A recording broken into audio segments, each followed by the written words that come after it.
Hello guys, இன்னைக்கு நம்ம பார்க்க போகிறது டீமன் லார்ட் மான்வாவோட எபிசோட் 22 தான். ஸோ எப்பிக்குள்ளே போகிறதுக்கு முன்னாடி மறக்காம கீழே ஒரே ஒரு லைக்கை போட்டுருங்க, ஏன்னா அப்போ தான் நிறைய பேருக்கு ரெக்கமெண்ட் ஆகும். சரி வாங்க, நம்ம டைம் மிஸ் பண்ணாமல் எபிசோடுக்குள்ளே போகலாம். எப்பிக்கோட ஸ்டார்டிங்லேயே நம்ம ஹீரோவும் கேட்குறான், அம்மா நீ வந்து எப்படி பேரியரையும் தாண்டி இங்கே வந்த? எனக்கு அந்த விஷயம் புரியவே இல்லை. இந்த டார்மெட்ரியை சுற்றி என்னோட பேரியர், அந்த ஸ்பெல்லை வந்து நான் போட்டு வச்சிருக்கேன். அந்த பேரியரை பற்றி நீ சொல்றியா? அந்த பேரியரை நான் பார்த்தேன், அனலைஸ் பண்ணேன். அதுக்கப்புறம் அதுக்குள்ளே என்ன இருக்குன்னு எனக்கு தெரிய ஆரம்பிச்சது. அப்படியே நான் டிஸ்பெல் பண்ணிட்டேன். எதிர்பார்க்கல இவளோட எபிலிட்டி இந்த அளவுக்கு இருக்கும்னு. ஏன்னா நான் யோசிச்சு பார்த்ததை விட இவ ரொம்ப எக்ஸ்ட்ராடினரியா இருக்கா. ஆனா ஏதோ ஒன்று, நீ லெட்டரை வந்து படிச்சியா? இல்ல, அதுக்குள்ளதான் நீ வந்துட்டியே. இப்போ வந்ததுக்கு காரணம் என்ன? அவர் வந்து சொன்னாரா என்னை ஃபாலோ பண்றதுக்கு? அவர் வந்து சொன்னாரு அப்போ. ஆனா இப்போ வந்து நான் அதை ஃபாலோ பண்றது இல்ல.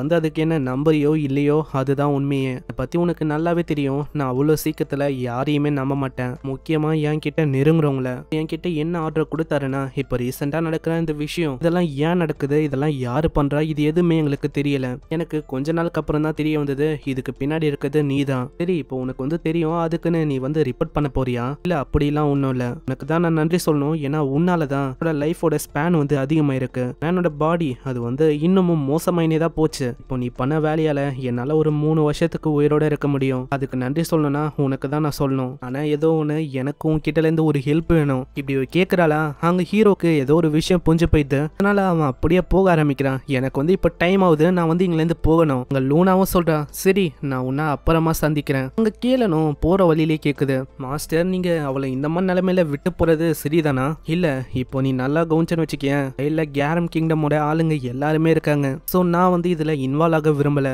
நம்ம ஹீரோ போன அத்த செகண்டே அங்க எல்லாருமே வராங்க. அங்க லூனா கிட்டே வந்து சொல்றான், லூனா நம்ம வந்து இப்போ போகணும். ஏன்னா ரிஜன்ஸ் வந்து உங்களுக்காக காத்துன்னு இருக்காரு. அதனால வாங்க லூனா, நம்ம வந்து போகலாம். ஆனா லூனாக்கு இவங்கெல்லாம் யாருன்னே தெரியல. ஆமா இருங்க, நீங்கெல்லாம் ஃபர்ஸ்ட் யாரு? என்ன வந்து எப்பயுமே பிக் பண்றதுக்கு விக்டர்னு ஒருத்தர் தான் வருவாரு. இப்போ வந்து அவரு வரல. அப்போ நீங்க யாரு? விக்டரா? விக்டர் வந்து ரொம்ப பிஸியா இருக்காரு. அதனால தான் நாங்க வந்து உங்களை பிக் பண்ணலான்னு வந்திருக்கோம். நாங்க 6th டிவிஷன்ல இருந்து வந்திருக்கோம். அட, நீங்க சொல்றது ஒரு பொய். நீங்க சொல்றதை வச்சு புரிஞ்சிக்க முடியுது. ஏன்னா விக்டர்னு நான் சொன்ன மாதிரி அங்க யாருமே இல்ல. அங்க அப்படியே லூனா அவளோட விண்ட் அட்டாக்க வச்சு தாக்குறா. அங்க மத்தவங்களும் கத்துறாங்க, சீக்கிரம் அந்த பொண்ணை பிடிங்க, அவ ஓடக்கூடாது. லூனாவும் யோசிக்கிறா, நான் வந்து சீக்கிரமா இங்க இருந்து தப்பிக்கணும், இல்லன்னா அவ்வளவுதான். அதுக்குள்ள யாரோ ஒருத்தங்க மண்டையில கைய வச்சு இதை ஒரு ஸ்பெல்ல போடுறான். இதனால என்னாச்சுன்னு தெரியல, லூனா அப்படியே மயங்கி போய் விழுறா. நான் எதிர்பார்க்கல நான் வந்து இந்த அளவுக்கு அவளை சீக்கிரமா பிடிப்பேன்னு. நம்மளோட வேலை எப்படியே முடிஞ்சது, அது வரைக்கும் சந்தோஷம். சைடு இதெல்லாம் நம்ம ஹீரோக்கும் புரியுது, அவங்க திரும்பவும் வந்திருக்காங்கன்னு. நம்ம ஹீரோ ரொம்ப தூரமா இருக்கிறதுனால நம்ம ஹீரோவை அவ்வளவு சீக்கிரத்துல அவங்களால டிடெக்ட் பண்ண முடியாது. சைடு ஒரு லேடி கிட்ட வந்து அவன் எல்லா விஷயத்தையும் சொல்றான். நீங்க சொன்ன மாதிரியே நான் அந்த பொண்ணை கொண்டு வந்துட்டேன், இப்போ வேற என்ன பண்றது? நீ வந்து எப்படியும் அந்த பொண்ணை கொண்டு வந்துட்ட போல. அவரோட வாழ்க்கையே இந்த டெஸ்ட்னால ரொம்ப கஷ்டமா தான் போயிருக்கு. ஆனா கடைசியில இதனாலதான் அவ எந்த பொண்ணுன்னு இருக்கு. அது போகட்டும், நம்ம வந்து அவளை ஒரு நல்ல யூஸுக்காக பயன்படுத்தணும். இப்படி இவங்க பேசுவாங்களா? வெளியில ஒரு கருப்பான ஃபாகும் அப்படியே பரவுது. அங்க இருக்கிற யாருக்குமே எதுவுமே புரியல. திடீர்னு அங்க இருக்கிற ஒரு பர்சனோட முகத்திலேயே யாரோ ஒருத்தங்க தாக்குறாங்க. இதே மாதிரி தான் அங்க யார் யார் இருக்காங்களோ எல்லாருமே அந்த ஃபாக்குள்ள இருந்து எவனோ ஒருத்தன் பயங்கரமா தாக்குறான். அங்க இருக்கிற ஒரு ஆளுக்கும் புரியல, ஆமா இங்க என்னதான் நடக்குது, யாராச்சும் நிறுத்துங்க. அதுக்குள்ள நம்ம ஹீரோ பின்னாடி வந்து நிக்கிறான். இந்த விஷயம் அந்த மொட்டை எனக்கும் சென்ஸ் ஆகுது. பின்னாடியே அந்த டீச்சரும் சொல்றான், எனக்கு தெரிஞ்சு நம்மளுக்கு கெஸ்ட் வந்திருக்காங்கன்னு நினைக்கிறேன். நீ சொல்றபடி பார்த்தா நாங்க வரும்போது எங்களை ட்ராக் பண்ணி தான் அவன் இங்க வந்திருக்கான்னு நினைக்கிறேன். எனிமியா? ரொம்ப இன்ட்ரெஸ்டிங்கா இருக்க போது. அவங்க நம்மளையே தாக்க வந்திருக்காங்க. சரி, நம்ம கிட்ட பகையை உண்டாக்குனா அவங்களுக்கு என்ன ஆகும் நம்ம காட்டணும். இந்த சைடு மொட்டையும் அங்க வந்து பாக்குறானா, அங்க இருக்கிற எல்லாருமே எந்த போயிருக்காங்க. பார்த்து அவனுக்கு பயங்கரமா கோவம். என்னப்பா இது வந்து இன்னமும் ஓவர் ஆகலையா? நான் இப்பதான் இங்க இருக்கிற எல்லாரையுமே கொன்னேன், அதுக்குள்ள நீ வந்து நிக்கிற. அங்க மொட்டையும் வரும்போது கேக்குறான், ஆமா நீ என்ன தனியாவா வந்திருக்க? ஹேய், உனக்கு என்ன கண்ணுக்குன்னு தெரியாதா என்ன? ஏன்னா நான் தனியா தான் இங்க வந்திருக்கேன். ஹீரோக்கும் ஒரு விஷயம் நல்லா புரியுது, இவன் மேல வர அந்த ஆரா, லூனா மேல வந்த அந்த ஆராவோட இது வந்து அப்படியே மேட்ச் ஆகுது. லூனா மேல வந்த மாதிரி இது அன்ஸ்டேபிளா இல்ல. இதுக்கப்புறம் பயங்கரமா தாக்க வரான். அங்க டீச்சரும் வந்து கேக்குறா, ஆமா என்ன நீ வந்து முடிச்சிட்டியா? ஆனா வந்து அந்த காட்சியை பார்த்து அவர் ரொம்ப ஷாக் ஆகுறா. அந்த இடத்துல நம்ம மொட்டையோட நிலைமைய நம்ம ஹீரோ ரொம்ப மோசமாக்கிறான். ஹீரோவும் சொல்றான், நான் வந்து சுத்தமா யோசிச்சு கூட பார்க்கல, இங்க வந்து லாஸ்டா நீயும் இருப்பேன்னு. சரி ஏதோ ஒண்ணு, நீங்க எதுக்காக லூனாவை தூக்குனீங்க? ஆனா அது எதையுமே கண்டுக்காம அங்க அப்படியே அவ தாக்கும் போதே சொல்றா, அதை வந்து நீ கூடிய சீக்கிரத்துல கண்டுபிடிக்க போற. நீ இதுக்கப்புறம் போக வேண்டிய இடத்துக்கு தான் அவளும் வரப்போறா. ஹீரோக்கும் இந்த அட்டாக்க பார்க்கும் போதே அந்த மானா ஃபியூஷன் அதை இங்க பாக்குற மாதிரி அவனுக்கு ஃபீல் ஆகுது. அட்டாக்கும் அப்படியே வந்து அவனோட டீமன்ஸோட வச்சு பயங்கர பயங்கரமா எல்லாத்தையுமே வெட்டி போடுறான். இதை பாக்குற டீச்சருக்கு ஒண்ணுமே புரியல.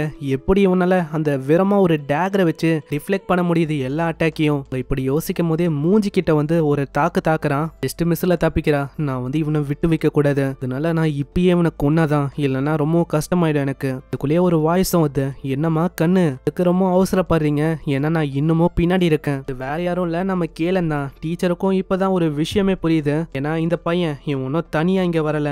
டீச்சரு ஏதாச்சும் பண்றதுக்குள்ளேயே நம்ம ஹீரோ ஒரே ஒரு தாக்குதலை தான் பண்றான். அதனால அந்த இடமே தரமட்டமா அழியுது. அங்க இதை ஒரு வாய்ப்பை வச்சு கேளன் அப்படியே பிடிக்கிறா. டீச்சரு, உன்னால இப்போ எதுவுமே பண்ண முடியாது, நீ வேஸ்டா உன்னோட ஸ்ட்ரென்த்தை வேஸ்ட் பண்ணாத. அங்க ஹீரோ வந்து கேக்குறான், ஆமா எதுக்காக நீங்க லூனாவை கிட்னாப் பண்ணீங்க? அதுக்கு பதில சொல்லாம அங்க சிரிச்சுக்கின்னு சொல்றா, ஹேய் சின்ன பையா, இது வந்து ஃபன்னியா இருக்கு. ஏன்னா உங்களுக்கு இந்த விஷயம் வந்து தெரிய போதில்ல. ஏன்னா அதை கண்டுபிடிக்கணும்னா நீங்க நரகத்துக்கு போனாதான் கண்டே பிடிக்க முடியும். கேளன் நல்லா பார்க்கும் போதே அவளுக்கு தெரியுது அவளோட இதயத்துல ஒரு விதமான மானாவை சர்க்குலேட் பண்ற மாதிரி ஒரு விஷயம் இருக்கு. அதனால தான் இவளோட மானா இந்த அளவுக்கு ஸ்டேபிளாகவும் சர்க்குலேட்டும் ஆகுது. விஷயம் ஆல்ரெடி நம்ம ஹீரோக்கு தெரிஞ்சிருக்கு. ஏன்னா அவனோட பாஸ்ட் லைஃப்ல இந்த மாதிரி தான் ஏகப்பட்ட ரிசர்ச் எல்லாம் ஏற்பட்டிருக்கும் கேரம் கிங்டம்ல. இதுதான் பேத் ஆஃப் எவல்யூஷனா? அங்க டீச்சருக்கு எதுவுமே புரியல. எப்படி இந்த மாதிரி விஷயம்லாம் உங்களுக்கு எப்படி தெரியும்? அம்மா நீங்க வந்து யாருதான்? ஆனா அது எதையுமே கண்டுக்காம ஹீரோ அவளோட நெஞ்சிலே குத்துறான். அந்த நெஞ்சுக்குள்ளதான் அவளோட ஆர்டிஃபெக்ட் வந்து இருக்கு. அவனோட மான அன்ஸ்டேபிளா இருக்கிறதுக்கு காரணம் இதுதான். ஆனா இப்போ இதை பார்க்கும் போதே தெரியுது இது வந்து இன்னமும் ஆக்டிவா தான் இருக்கு. நான் ஏதோ ஒண்ணு இதை வந்து நீ எங்க பயன்படுத்தலான்னு இருக்க? கேளன், இப்போதைக்கு நான் சொல்றத பண்ண. லூனாவோட கேரேஜை டக்கு நீங்க கொண்டு வா. அங்க கேளனும் லூனாவை கொண்டு வரா. லூனா முன்னாடி அந்த ஸ்டோனை அப்படியே உடைக்கிறான். அந்த ஸ்டோனை இதயத்துக்கு அப்படியே ஃபியூஸ் பண்றானா. லூனாக்குள்ள ஒரு வித்தியாசமான ஃபோர்ஸும் அப்படியே உள்ள போகுது. இது வந்து கண்டிப்பா ஒர்க் ஆகும்னு நினைக்கிறேன். ஏன்னா ரெண்டுமே ஒரே ப்ராப்பர்ட்டி தான். அதனால அவளுக்கு இதுக்கப்புறம் நிறைய பிரச்சனை வந்து வராது. சீன்ல லூனா எழுந்துக்கிறா. அவளோட இதயம் ஒரு மாதிரி ரொம்ப வெயிட்டா இருந்திருக்கும் இதுக்கு முன்னாடி. ஆனா இப்போ அவளோட இதயத்துல அந்த வெயிட்டா இருந்த அந்த பொருள் இது வந்து இல்லாம ரொம்ப லைட்டா இருக்கிற மாதிரி அவளுக்கு ஃபீல் ஆகுது. இதுக்கு காரணம் அவன் தானா? சீன்ல அங்க கேளனும் கேக்குறான், ஆமா நீங்க எதுக்காக இப்படி பண்ணீங்க? நீங்க வந்து ஜஸ்ட் என்னதான் பிளான் பண்றீங்க? இல்ல இது வந்து என்னோட மைண்ட்ல வந்தது. சரி அவ வந்து அப்புறமா நம்மளுக்கு யூஸ் ஆவா அப்படின்னு சொல்லி தான் நான் இப்படி பண்ணேன். நான் அவளை மாதிரி ஒரு பொண்ணு வேஸ்டா எந்த போறத நான் விரும்பல. சரி ஏதோ ஒண்ணு பண்ணுங்க, ஆனா என்னைக்கோ ஒரு நாள் என்னோட பாடியை நான் கண்டிப்பா அடைவேன். அப்புறம் கேளனும் ஹீரோவும் வேற ஒரு இடத்துக்கு போறாங்க. இந்த சைடு ரைகனும் கேக்குறாரு, ஹேய் உன்னை கிட்னாப் பண்ணக்கு அப்புறம் உனக்கு எந்த விதமான மெமரிஸும் ஞாபகம் இல்லையா என்ன? ஆமா கிராண்ட் ஃபாதர், எனக்கு வந்து அவளுக்கும் மெமரி வந்து ஞாபகம் இல்ல. இப்போ ரீசெண்டா அந்த விஷயம் எல்லாமே கொஞ்சம் தான் எனக்கு ஞாபகமே இருக்கு. நீ வந்து சொல்றத நான் வந்து நம்பணும்னு யோசிக்கிறியா? குளிய பக்கத்துலயும் ஒரு வயசான ஆளு சொல்றாரு, இல்ல இந்த மாதிரி தப்பு எல்லாமே என் மேலதான், அவங்க மேல தப்பு இல்ல. நான் தான் கூடிய சீக்கிரம் அங்க போய் அவங்கள பிக்கப் பண்ணிருக்கணும். நான் வந்து அப்படி பண்ணல. அதனால தான் எவ்வளவு பிரச்சனை. இல்லனா எவ்வளவு பிரச்சனை வந்து வந்திருக்காது. அப்படியா? அப்பனா உன்னோட டியூட்டியா நீ சரியா பண்ணல. ஆமா இந்த மாதிரி எனக்கு வந்து நம்ம லூனாவை நல்லாவே தெரியும். அவ வந்து அந்த பேங்க்விக்ல அப்படிலாம் பண்றதுக்கு வாய்ப்பே இல்ல. நான் வந்து பிக்கப் பண்ணாம வேற போயிட்டேன். சரி எனக்கு புரியுது நீ வந்து எந்த அளவுக்கு என்னோட டாக்டரை புரிஞ்சு வச்சிருக்கேன்னு. ரொம்ப நன்றி சார் உங்களோட கைண்டான வார்த்தைகளுக்கு. இது வரைக்கும் நீ பண்ண வேலை அது எல்லாமே அற்புதமா இருந்தது. இதுக்கு மேல நீ வந்து அப்படிலாம் பண்ண வேணாம். அங்க திடீர்னு அவன் தொடுவானா? இந்த இடத்துல அவன் வந்து அப்படியே எரிய ஆரம்பிக்கிறான். அங்க ரேகனும் சொல்றாரு, எனக்கு வந்து எப்பயோ தெரியும் நீ என்னை எப்பயோ ஏமாத்திட்டேன்னு. ஆனா இப்போ திரும்பவும் என்னோட கிராண்ட் டாட்டரை வச்சு அதே விஷயத்த ரிப்பீட் பண்ணலான்னு பாக்குறியா? வாய்ப்பே இல்ல. அட இருங்க இந்த மாதிரி என்ன சொல்ல விடுங்க. ஆனா அது எதையுமே கண்டுக்காம வாய மூடுன்னு சொல்லி அந்த இடத்துல எல்லாத்தையும் எரிச்சிடறாரு. அதனால ஆளு கருகி போயிடறான். அதை பாக்குற லூனா வந்து ரொம்ப ஷாக் ஆகுறா. வந்து வேலைக்காக மாட்டான், அதுக்காக தான் இவனை மொத்தமா முடிச்சிட்டேன். சரி அந்த பையன் அவனை பத்தி உனக்கு ஏதாச்சும் தெரியுமா? இன்ஃபர்மேஷனை கண்டுபிடிச்சியா? எனக்கு தெரியும் இவர் வந்து கருணி இல்லாம ஒரு கொண்டு இருக்காரு. அதுக்கும் மேல இப்ப கேக்குற நம்ம ஹீரோட இன்ஃபர்மேஷன் இதை பத்தியும் இவருக்கு நல்லாவே தெரியும். நான் வந்து ஏதாச்சும் தப்பா சொன்னா அவ்வளவுதான் என்னையும் அவரு ஆப்வியஸா காலி பண்ணுவாரு. ரைகனும் கைய வச்சுன்னு சொல்றாரு, சரி உன்னோட பதில நீ எப்பதான் சொல்ல போற?